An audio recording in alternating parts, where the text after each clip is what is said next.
In the burning heart of the desert, where the Nile cuts through the land like an eternal serpent, rose a woman whose name would echo for thousands of years.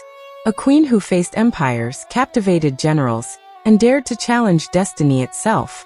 This is the legacy of Cleopatra, the last pharaoh of Egypt. Not the seductive caricature history often paints, but the strategist, the linguist, the queen who fought until her final breath to keep the brilliance of her civilization alive. Long before Rome ruled the world, before its power echoed across continents, Egypt was a golden jewel, an ancient kingdom ruled by gods and mortals alike. And within this realm of political intrigue, fragile alliances, and unimaginable luxury, Cleopatra VII was born, heir to a dynasty as powerful as it was unstable. Her life, marked by glory and tragedy, became legend. But behind the legend was a real woman. Brilliant, bold, educated, and relentless when she needed to be. Cleopatra was born in 69 BC inside the splendid palace of Alexandria, a city where lighthouses touched the sky and libraries stored the wisdom of the world. Daughter of Pharaoh Ptolemy XII, she grew up among marble halls, fragrant gardens, and corridors filled with scholars from Greece, Africa, and the East. From childhood, her mind stood out.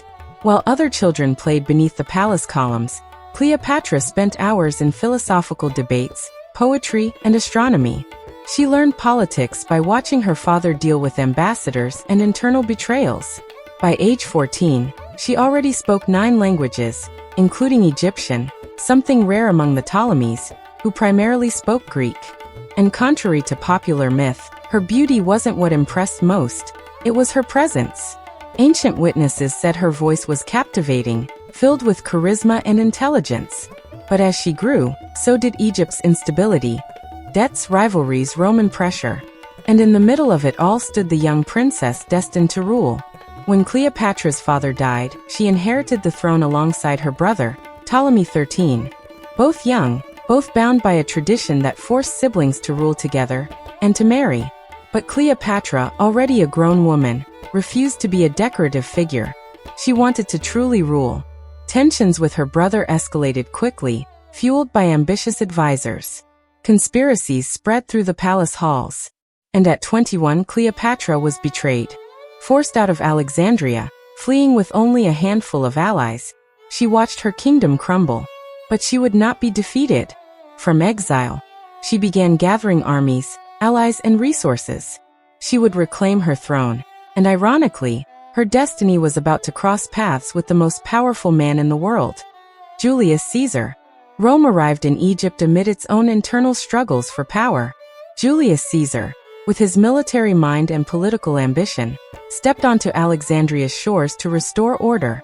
And Cleopatra saw her opportunity.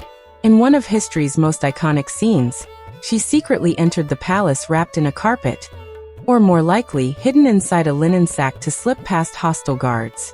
When the bundle was unrolled before Caesar, out stepped the deposed queen, eyes steady, confident, and unafraid.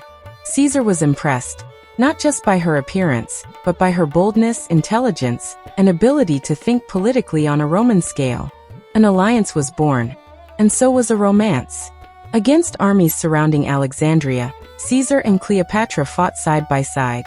The Battle of Alexandria was brutal. Flames consumed part of the Great Library, blood filled the streets, and the palace became a battlefield. But in the end, Cleopatra prevailed. She returned to the throne as Egypt's rightful queen, now with Rome at her side. In 47 BC, she gave birth to a son, Caesarion, proclaimed heir. For months, Cleopatra and Caesar maintained a relationship both political and personal, one that shook the Roman Senate. But Caesar's fate was sealed, and with his death, Cleopatra's world would shatter once again. After Caesar's assassination, Rome spiraled into chaos.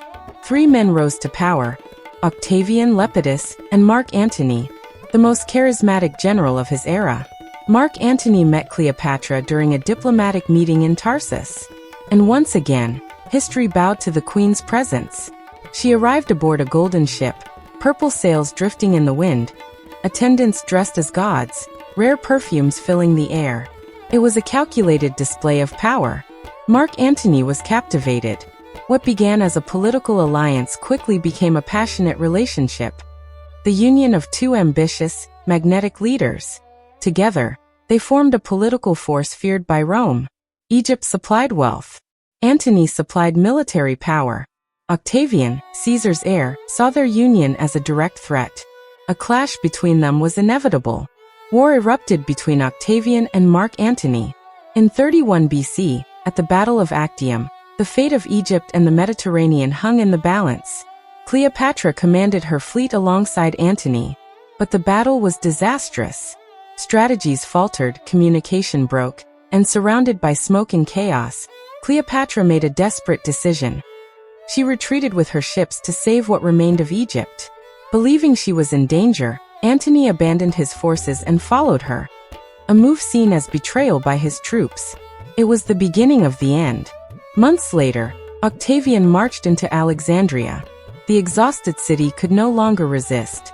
When Antony heard the false report that Cleopatra had died, he took his own life, collapsing into her arms when he realized she was still alive. The tragedy was nearly complete. Imprisoned inside her own mausoleum, Cleopatra faced her destiny.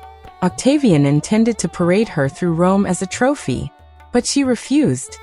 She would not allow her legacy to be turned into humiliation. And so, she made her final choice.